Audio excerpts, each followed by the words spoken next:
Dallas Cowboys are at 12-20. What are we thinking? Yeah, I think the Dallas Cowboys, it's similar to what I said about the Jets and receiver. If the Cowboys have a list of impact defensive players that they really like, and they're afraid one won't fall to them, then they have the capital to move up.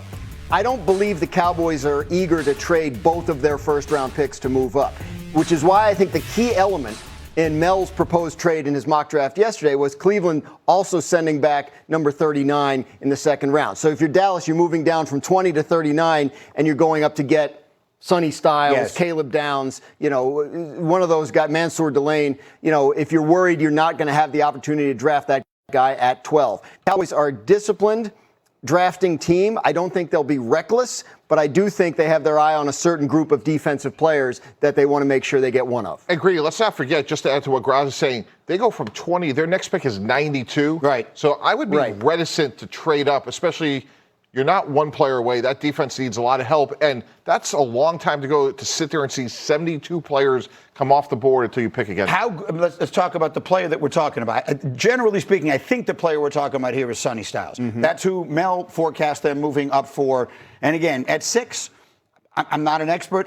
If I had to bet on it, I would bet Sonny Styles isn't still going to be there at 6. But if Styles is sitting there on the board at 6, is he that good? Is he Fred Warner? Is he's that level of good? He is unbelievable. And there's a reason why when you talk to quarterbacks, they talk about the length of that middle linebacker because they have to run down the middle of the field on these Tampa 2 coverages. He's 6'5" and ran a 4.46. He's a former safety, so he has range. He plays really aggressively. He's a great tackler. He's going to be a great, great player. If they were one player away, I'm on board. If they had a second-round pick, I'm on board. So this is not about Sonny Styles. This is about what's best for the Cowboys. And if you really want that player in your Dallas, and you know you can get to 6 to get him, 7 is Washington, that probably also really wants that player, and that you have to play twice a year. That may be why we're looking at 6 as the sweet spot if they make that move. Yeah, and the next edition of First Draft, which will drop, I believe, tomorrow, we recorded it yesterday. We were doing player comps. I'll just give one of them away. The player comp we gave for Sonny Styles, you made me think of it when you pointed out that he's a converted safety, was Brian Urlacher. Mm-hmm. Brian Urlacher, once upon a time, was a safety, became a linebacker, had that range, right, goes side to side. He's the one guy who could chase down Michael Vick, take an angle on that. Back in his day, obviously, it's a generation ago. So, D. Wood, that's really the question, I think, if you're the Cowboys, because there's all this talk about trading up for them. Do you win? Let me ask you this. You know what it's like to be on a great team. You know how great teams become great. Do you win by having one great player or a whole bunch of good ones? Bunch of good ones. You need a team. Like the Cowboys aren't one player away. Now they have that green. They need a green dot player. That's why Sonny Styles makes so much sense for them.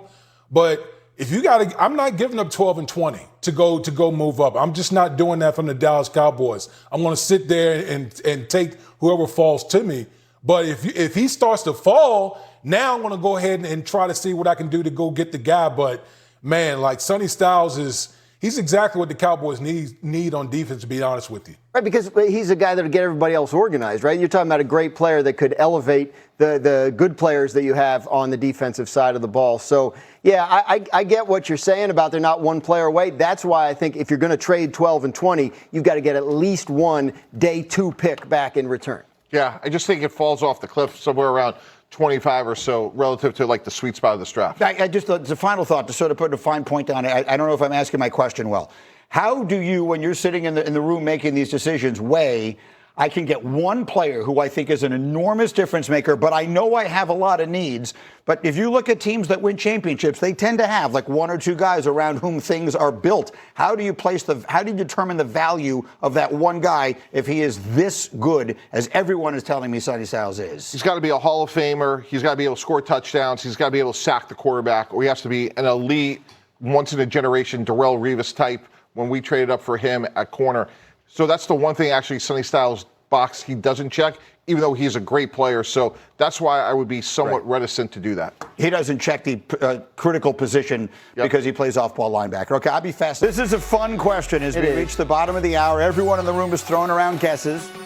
Ohio State this year is going to have a lot of players that get drafted in the first round. So Hembo's question is, what was the last school that had 2 Hall of Famers that were drafted in the same first round? I can't wait to find out the answer because I have no idea. I didn't even know how to start getting, because I mean, like, you think of the schools, USC, Miami, somebody said Notre Dame. I have to just take a guess. I cannot think of who it would be, but I'm thinking University of Miami. What did you yell out? The first thing you said, Brandon? The first thing he said was Pitt. In 1983, Jimbo Covert and Dan Marino were both drafted in the first round. That's a good and question. that is the last time it happened. I would have never gotten it. Covert went 6th. And Dan Marino went 27th. It was the first thing. It was the first word out of Brandon's mouth. Tough question, a little unfair, but we're going to give it to him. I mean, 16-5. Throw Hembo a bone. Graziano's lead is still comfortable. He needs a touchdown, a 2-point conversion, and a field goal. Can't win them all. To catch you. All right, we are 7 days to the draft. We are counting it down. Let's do a feature called Trading Places. And Graz, I'll start with you. And we touched on this a moment ago. At number 3, the Arizona Cardinals sitting there. What are you hearing about trade possibilities? I think they'd like to be able to do it and add more picks, but the question is who's willing to come up and for whom. So this could depend on what the Jets do at number 2 and who's still left at 3. As I mentioned earlier, I think there are teams that might make a move up if Arvell Reese is still sitting there at 3. I think there are teams that might make a move up to try and get ahead of Tennessee for Jeremiah Love. Obviously, it's also possible that the Cardinals sit tight and pick one of those guys. That's the one, yes. Almost every mock that we have seen has the Cardinals taking Arvell Reese or David Bailey, whichever one the Jets don't take. But if teams really fall that much in love with Jeremiah Love, that would be the spot, it feels to me, to go get him and have it be safe. Sure, Jets aren't going to take him. The Raiders aren't going to take him. Tennessee remains sort of the big, no one is 100% sure what they're going to do. If you really want him, I feel like you got to go up to 3 to get him. I agree. That's the ideal spot because, look, you have a first-year head coach in Mike LaFleur. You have a gazillion needs. So you are not a Jeremiah Love away or a pass rusher away if you're Arizona. If you could trade back and still be in that sweet spot, call it 7, 8, 9, you're going to get a really good player and load on picks. That's a great idea. Yeah, D Wood, can you trade up to 3 for a running back? I mean, if you're that's the question. Can a team in this day and age trade up to 3 to take a running back? Man, that's a hard pill to swallow. You better have your line better be ready to have a player like Jeremiah Love if you're going to trade him to 3. It's just those guys coming in. If you're going to trade him to 3, man, it's got to be a guy that's going to make an impact right away, that's going to make a difference maker on your team. So, like, do you have that type of team that's going to be able to help this young man? It's a hard pill to swallow, but it could happen because he's a blue chip guy. Okay, so we've got that one there. Let's get next to the Jets. We talked about them. They're at 2. They're at 16. Yeah. Could they be a candidate to trade up in this class? I think so. They have so many picks this year and next that they have the ability to maneuver however they want. If you're the Jets and you have, like, this is hypothetical, but if you have, like, the top 2 wide receivers in whatever order, and then you see a drop-off after that, and you're worried both those guys are going to be gone, then I think that's when you start to think about making this move to go up and make sure you get a Carnell Tate or a Jordan Tyson if that's your top 2, and if you think number 3 is way beneath them. Yeah, people ask me all the time, what do you want the Jets to do? And I always say, the Jets have so much draft capital that what that gives you is flexibility. Yes. So I don't know who they like, and I'm not an expert enough to tell you who they should like. But what they clearly need is another wide receiver. So you got to figure out how much is the difference between someone like Omar Cooper, who might be the 3rd, or Mekhi Lemon, who might be the 3rd wide receiver in this class, versus the top 2. And I think you just answered the question. That's why you don't trade up this year, because there's so many good receivers. Lemon, Cooper, some people like Denzel Boston, like Zachariah Branch, although he's a little bit undersized. So if I'm the Jets, with all the other things that they need, they've earned a lot of flexibility. I don't think this is the year that you need to trade up for a receiver. Now, as it relates to maybe a corner, obviously they got to figure out Ty Simpson.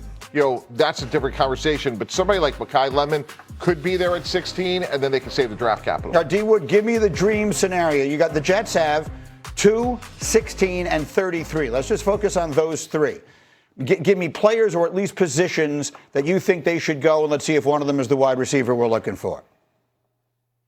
Yeah, at 2, I'm definitely getting a pass rusher because you trade away Jermaine Johnson. At 16, Listen, that to me, that's wide receiver. They need a wide receiver outside of Garrett Wilson and A.D. Mitchell. It falls off a cliff, so they need another wide receiver.